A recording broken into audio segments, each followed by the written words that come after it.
Hey, it's Leo, founder and CEO of Ascend AI. Before we dive in, I just want to share a quick note with you. As you know, AI is slowly expanding into our personal and professional lives.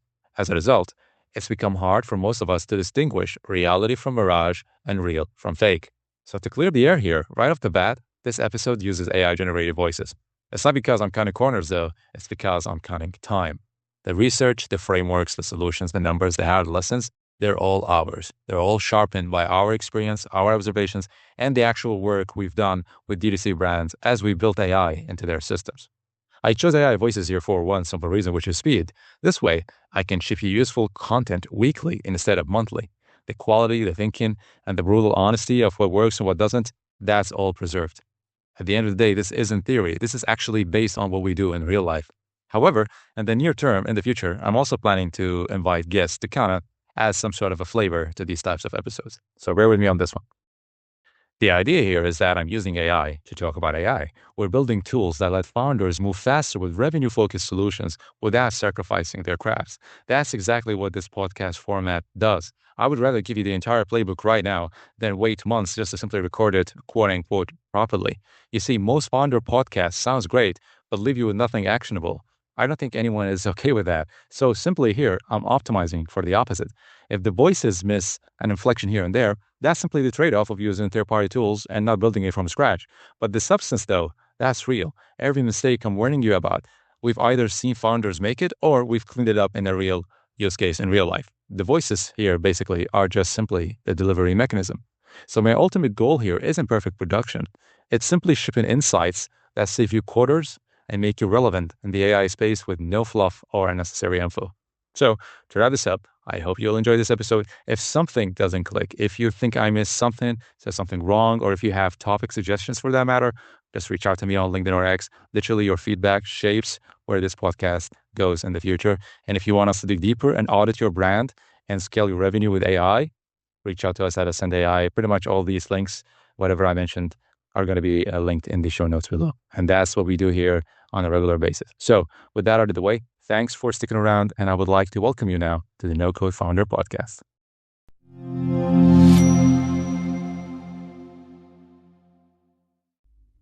Today, we are wading into what feels like, well, maybe the most acute panic point for DTC founders right now, Right. The AI talent trap. Every founder we speak to seems under this intense pressure. Sometimes it's from investors, other times just, aggressive LinkedIn hype telling them they are fundamentally behind if they don't immediately drop six figures, like right now, Yeah. to hire a senior AI engineer or maybe the data scientist. Yeah. And that rush, it's completely understandable, but it's usually the wrong first move. It really is. And it's not just the salary that stings. Though, look, that $200,000 to $300,000 all-in commitment, that's massive for a growing brand. The real kicker is that hiring this kind of specialist before you're actually ready, it can bring your existing operations to a grinding halt. You end up paying top dollar for expertise you just can't use yet. Okay, yeah, let's unpack this because that sounds painful. Our mission today is pretty clear. We want to help you shortcut the path to adopting AI effectively. We're going to lay out a strategic lower-cost roadmap, something we're calling the buy, upskill, or partner framework. And it's so crucial to put that, say, $200K salary into perspective for a smaller business, right? That money isn't just another line on the payroll report. For many brands, that could literally be their entire Q4 advertising budget. Or, think about it this way, that could be the inventory needed to launch 2 completely new product lines. The real trap here, the core fallacy, is this belief that you absolutely must hire someone to invent and build custom AI from scratch, like right now. I really like the analogy we were talking about before. It's like hiring a specialist automotive engineer, someone who designs custom engines, right? When all you really need is a reliable driver for your delivery van and maybe an upgraded GPS. For probably 90% of the DTC brands listening, that specialist AI builder, the one commanding that huge salary, they should be the last step in your AI journey, not the first. Definitely the last step, or at least much further down the road. So, okay, why does this expensive sort of panic hire fail so predictably? Let's get into the foundational issues. Our sources point to 3 really distinct failure modes, and they're all tied directly to hiring too soon, before the groundwork is laid. Right. The very first roadblock, and honestly it's the most common one we see, is what we call failure mode 1. The chef with no kitchen. This is your classic data failure. You managed to hire this brilliant PhD, right? The person who worked at Google or Facebook, the dream resume. And day 1, they walk in all ready to build amazing models, and they ask, okay, so where's the clean integrated data warehouse? But in the D2C world, especially for brands, say under $10 million GMV, Yeah. what they actually get is Well, it's often the nightmare scenario, isn't it? It is the nightmare scenario. They get handed like a shared folder. It's got scattered Shopify CSV exports, maybe a dozen different Klaviyo lists that don't quite match up. And inevitably, there's that one critical spreadsheet, maybe for returns or inventory forecasting, that 3 different people manually update. And nobody's quite sure which version is the real source of truth anymore. It's chaos. But wait, isn't some data cleanup, some janitorial work always needed? Where do founders draw the line between, necessary foundational data hygiene and just wasting a very expensive PhD's time? That's a really important question. The line gets crossed when that $200,000 a year genius spends their first 3, maybe even 6 months doing nothing but writing basic ETL scripts, extract, transform, load, just trying to merge duplicate customer records from different sources, figuring out why dates are formatted differently, dealing with time zone mismatches. That's basic data plumbing, stuff that should be handled differently. They get frustrated naturally, they often leave, and the brand is out 6 figures for work that, frankly, an analytics engineer or even a good integration tool could have tackled much more cost effectively. Ouch. Yeah, that hurts just thinking about it. Okay, so they either leave or maybe they manage to push through and wrestle the data into some kind of usable shape. What's the second predictable failure point? That leads us right into failure mode 2, the ivory tower problem. This is really a context failure. So the hire, maybe they've survived the data cleanup phase, and they actually build something technically beautiful. Let's say it's a churn prediction model. And on paper, the accuracy scores look amazing, right? The F1 score, precision, recall, all fantastic. Sounds great, but I sense a but coming. Yeah. It doesn't actually help in the real world. Exactly. It turns out to be useless in practice. Maybe it requires some proprietary data from a system that just isn't integrated yet. Or, and this is super common, that beautiful prediction score. It doesn't pike cleanly back into the tools the marketing team actually uses day to day, like Klaviyo or Attentive or whatever they're using for campaigns. So your lean marketing team, maybe it's 5 people, they can see the prediction, oh, this customer group is high risk, but they have no easy way to act on it. So the model flags the at-risk customers. But the team can't just click a button and segment those specific people in Klaviyo for, say, a targeted win-back offer. Precisely. It just sits there. It becomes this monument to technical brilliance. Maybe it looks good in a board presentation, but it delivers 0 actual business impact. It's stuck in a silo, not driving revenue or improving retention. Which leads perfectly into the third problem you mentioned, solution in search of a problem, the strategy failure. Yeah, and this one might be the most damaging in the long run because it just wastes so much time, focus, and money. It happens when the business objective isn't crystal clear and crucially measurable from the outset. You hear founders saying things like, we need to do AI because everyone else is, or we need an AI strategy. That's too vague. Instead, they need to define a specific measurable target, like we need to reduce customer support first response time by 20%, or we need to increase repeat purchase rate for first-time buyers by 5%. Without that clear, measurable target tied to a real business outcome, what happens? The expensive hire starts experimenting. They might build something technically interesting, maybe a model that predicts, I don't know, whether a customer prefers striped socks or solid socks based on browsing history. But because that output wasn't directly linked to a required revenue-driving business outcome, it delivers 0 measurable lift or ROI. It's just interesting, not impactful. Okay, so the common thread I'm hearing across all 3 failures, the chef with no kitchen, the ivory tower, the solution seeking a problem is hiring that super specialized, expensive person before the business has the clear problem defined, the reasonably clean data infrastructure, or just the strategic readiness. It really sounds like this whole process needs a strong business lead driving it, maybe not a pure technologist, at least initially. Let's try and decode these roles, because I think that's where a lot of the confusion comes from. Yes, absolutely. A huge source of the confusion is that founders tend to lump everything under this generic umbrella term, AI person. But there are distinct roles. Let's break down maybe the 5 key ones founders often confuse. Okay, first, 1. The data scientist. This is the classic model builder. They're usually coding in Python or R, building predictive algorithms from scratch. But here's the key requirement. They need clean, structured data to work effectively. If you're a D2C brand under, say, $10 million GMV and your data isn't pristine, this is almost certainly the wrong first hire. Okay, so the model builder is likely out for most early stage brands. If I've got that hypothetical $200 burning a hole in my budget, who else am I definitely not hiring first among these 5 roles? You are almost certainly not hiring the ML engineer, also sometimes called ML ops first either. Their job is to deploy, monitor, and scale machine learning models in production environments. You only really need this level of specialization if you are building and deploying multiple custom models at a very large scale. You don't need it for simply using the pre-built prediction features already inside tools like Klaviyo or Shopify. Got it. So skip the pure model builder and the deployment specialist for now. What about the person who actually builds the pipes, the infrastructure? Right. That's the data engineer. They are the ones who build the data infrastructure, the pipelines, the data warehouses, the ETL processes that clean and move data around. Now, if your data is a complete disaster, you absolutely need this skill set. The question is how you get it. Increasingly, smaller brands might be better served using no-code or low-code integration tools, things like Fivetran or Stitch, or maybe partnering with a specialized agency or consultant just to handle the infrastructure piece, rather than bringing a full-time data engineer in-house right away. Okay, now we get to the roles that are often much better first hires, or at least earlier hires. Let's talk about the analytics engineer.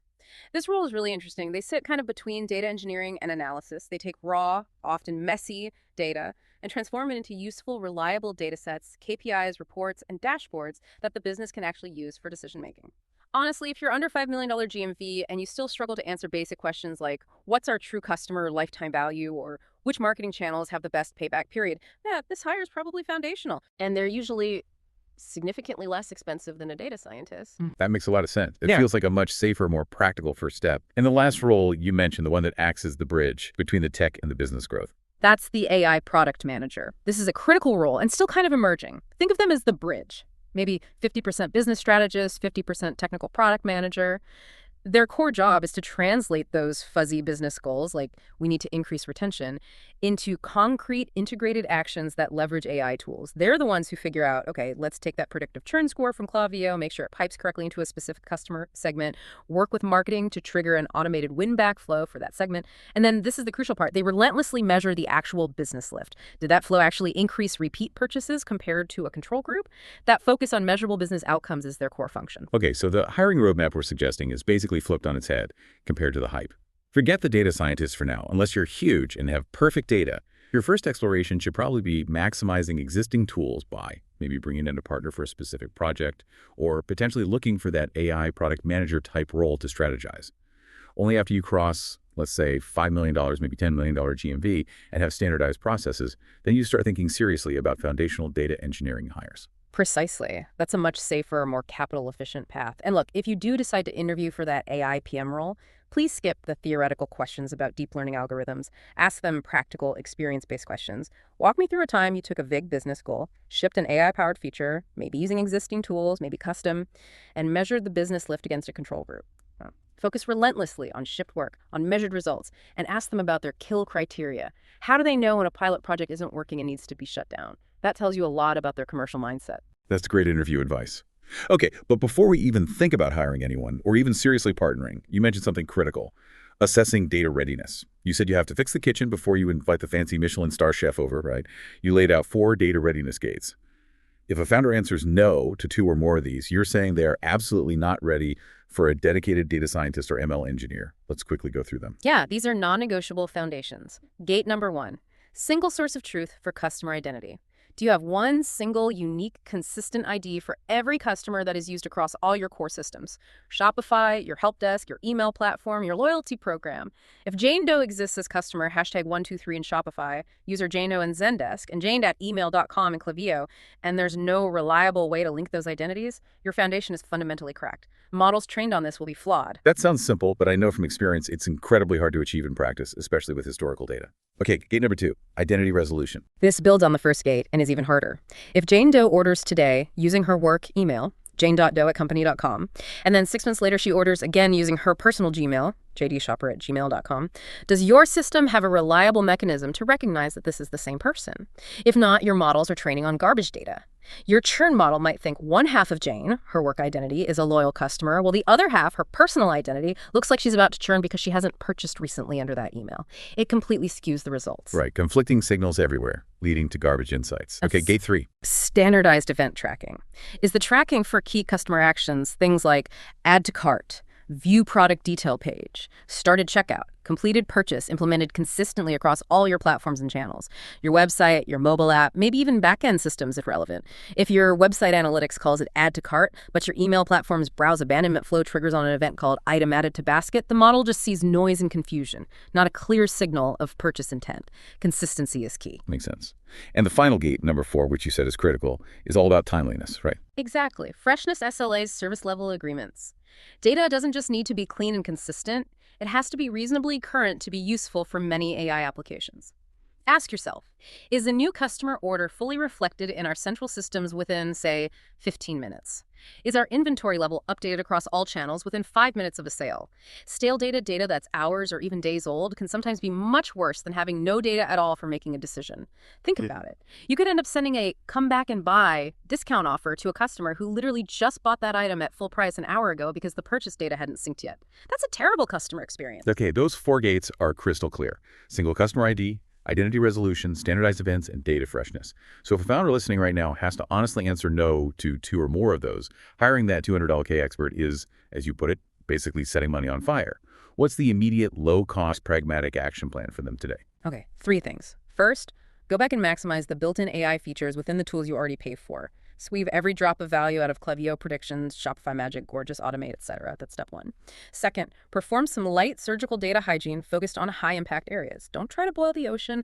Maybe just focus on deduplicating your top 10,000 most active customers or standardizing your top 100 best-selling SKUs, quick wins.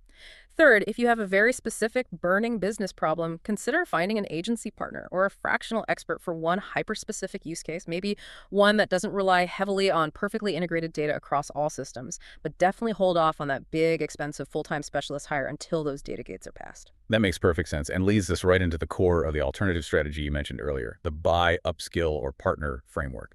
This is the smart route, you argue, for probably 90% of the small to mid-sized DPC brands listening. Let's start with buy. Right. Buy is all about performing a rigorous audit of the AI capabilities already embedded within your existing tech stack. You are already paying subscription fees for these tools. The AI is often already there, waiting to be turned on or used more effectively. Are you really using Klaviyo's built-in predictive churn scores and leveraging their smart segments based on predicted lifetime value? Are you using Shopify Magic to help draft product descriptions or generate email copy variations? Are your Gorgias or Zendesk help desks configured to use the AI-powered ticket tagging, routing, or agent assist features to deflect common questions or speed up replies? Go look. It's amazing how often those features are underutilized.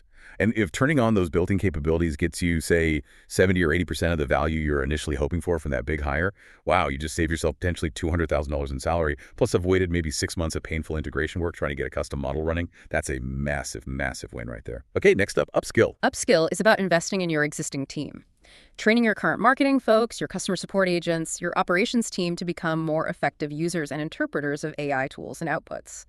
This is often a huge ROI move, and it doesn't need to be super complicated or expensive. It could be as simple as running a focused 4-session internal workshop series, maybe 60 to 90 minutes each session. What would you cover in a workshop like that? What are the key lessons for the team? Good question. Session 1 could just be an overview. Here are all the AI features currently available in the tools we use today: Klaviyo, Shopify, Gorgies, etc. And here's what they're designed to do: just raising awareness. Session 2, the basics of good prompting. How to ask AI tools like ChatGPT or even internal tools for what you need effectively. How to iterate on prompts to get better results. Session 3, how to interpret the outputs. What does a Klaviyo churn score of 0.8 actually mean? How confident should we be in this prediction?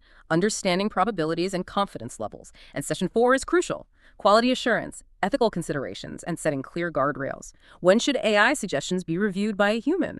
What are the potential biases we need to watch out for? What topics should AI not handle? You're investing in your people, making them exponentially more productive and AI savvy with the tools they already have. That sounds incredibly valuable and empowering for the existing team. Okay, finally, the third pillar, partner. Right. Partnering means bringing in an external AI agency, a consultancy, or maybe a fractional expert, but for a very hyper-specific, well-defined scope of work. The big advantages here are typically speed and lower risk compared to a full-time hire. You can often get to a measurable outcome seeing if something actually works in maybe 4 to 8 weeks versus the 5 to 10 months it might take for a new full-time hire to just ramp up, understand the business, clean the data, and build something. The absolute key here, though, the thing that makes or breaks a partnership, is having an incredibly tight SOW statement of work. Yeah, you can't just hire an agency and say, go improve our customer retention with AI. That's a recipe for disaster. Can you give us an example of what a really good, tight SOW might sound like? Okay, a good, actionable SOW sounds something like this. Project goal: increase 60-day repeat purchase rate for first-time customers by 1.5% scope. Build a predictive LTV scoring model using data inputs from Shopify orders and Klaviyo engagement, source X and Y specified. Integrate scores predicting LTV $150 into a new, specific Klaviyo segment named High Potential First Timers. Work with our marketing team to set up a 3-email welcome series flow specifically triggered for this segment. Timeline: 6 weeks for build and integration, followed by a 60-day measurement period against a 10% control group. Deliverable: functioning integration, documented model logic, and a final report showing measured lift. Wow, okay. That's incredibly specific. Inputs, actions, integrations, timeline, measurable results, even a control group mentioned. If we do decide to partner, what's an essential element we need in that contract, or SOW, beyond just the technical deliverables and metrics? Knowledge transfer is absolutely critical. You need the contract to explicitly state that the partner will provide runbooks, documentation, and potentially training sessions for your internal team. The goal is that your team should be able to understand, monitor, and ideally maintain or iterate on the solution after the partner engagement ends. Otherwise, you've just rented a black box. You also need clear governance like mandatory weekly check-ins or demos, acceptance criteria for sign-off, and crucially, as we discussed before, a clear off-switch or rollback plan. If that AI-driven segmentation starts behaving unexpectedly or the model starts generating inappropriate recommendations, you need the documented ability to instantly pause or revert it without calling the agency back in an emergency. Safety first. That makes total sense. Okay, let's try and make this even more concrete. Could you walk us through a hypothetical example? Maybe a sample 8-week AI capability pilot using this buy, upskill, partners framework. Let's say for a small D2C brand, maybe doing $3 ANV, and the goals are modest: reduce customer support costs slightly and lift retention just a bit, all without adding any new headcount. How would they approach that in 8 weeks? Okay, great example. We can map this out quite surgically using the framework. Week 0 to 1, baselines and guardrails. First step: measure everything. What is the current average handle time, AHT, for support tickets? What's the current customer self-service deflection rate? What's the baseline 60-day repeat purchase rate? Get those numbers. Simultaneously, set clear safety rules and guardrails before you turn anything on. For example, any AI-suggested discount offer over 10% requires human review and approval, or AI cannot automatically process returns for orders over $200. Define the boundaries up front, week 1 to 2. The buy phase. Now go into your existing tools, Klaviyo, Gorgias, Shopify, etc., and aggressively enable all the relevant built-in AI features you identified in your earlier audit. Turn on Klaviyo's predictive segments for churn risk and LTV. Enable Gorgias's AI-powered ticket triage and auto-suggested replies for common FAQs. Start using Shopify Magic for drafting marketing email subject lines. Flip those switches and start tracking the early impact immediately. And during this buy phase, we also need to tackle some data hygiene, right? But you stress doing it minimally. Exactly. Weeks 1 through 4, running in parallel. Minimum viable data hygiene. Don't try to clean everything. Focus only on the essential data needed to support the 2 specific pilot use cases, retention and support. So maybe you deduplicate only your top 10,000 most active customers in Klaviyo to improve segmentation accuracy. Maybe you standardize the naming conventions for just your top 100 best-selling SKUs so product recommendations are better. It's maximum impact, minimum effort, just enough clean data to make the pilot reliable, not aiming for perfection across the board. Okay, 8 weeks still feels pretty aggressive to me to not only do the baseline, flip the switches, clean some data, but also launch 2 major streams of work. Is that realistic for a small, lean team? It is. If you stick to the plan of using primarily built-in features, buy, and performing only that minimum viable data hygiene, we are explicitly not building a custom model or a full data warehouse here. That's key. So, weeks 2 through 6 is activation. This is where you launch 2 specific, measurable initiatives leveraging the buy and hygiene work. Initiative 1, retention. Use that Klaviyo predictive churn score you enabled. Create a segment for customers with a score 0.7, high risk. Build a simple, targeted win-back flow, maybe offering 15% off their next order, triggered automatically, and critically measure the conversion rate lift of this flow against a randomly selected 10% control group of similar high-risk customers who don't get the offer. Initiative 2, support cost reduction. Build or improve your knowledge-based help center articles covering your top 50 most frequent customer questions. Then fully enable the AI copilot or agent assist features in your help desk like Gorgias or Zendesk to leverage that knowledge base. Measure the change in the ticket deflection rate and maybe first response time. Then, weeks 6 to 8. Assess and handover.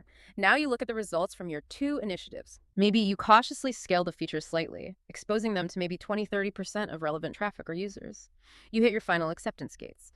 Did the support deflection rate improve by the target 20%? Did the win-back flow lift the repeat purchase rate by the target 1.5% compared to the control group? Were there any negative side effects, like unsubscribe rate spiking? If the pilot met its goals, great. Document everything thoroughly, what worked, what didn't, how to maintain it. This is the knowledge transfer piece. If the metrics didn't hit the targets, you killed a specific initiative. You learned something valuable without spending 6 figures and months of effort on a dead end. That is a really practical, phased, and risk-managed roadmap.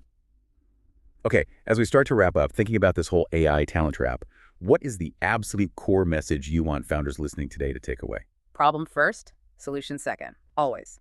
Your AI strategy, your hiring decisions, your tool choices, they must always start with a clearly defined, measurable business problem you are trying to solve. Don't start with, we need AI.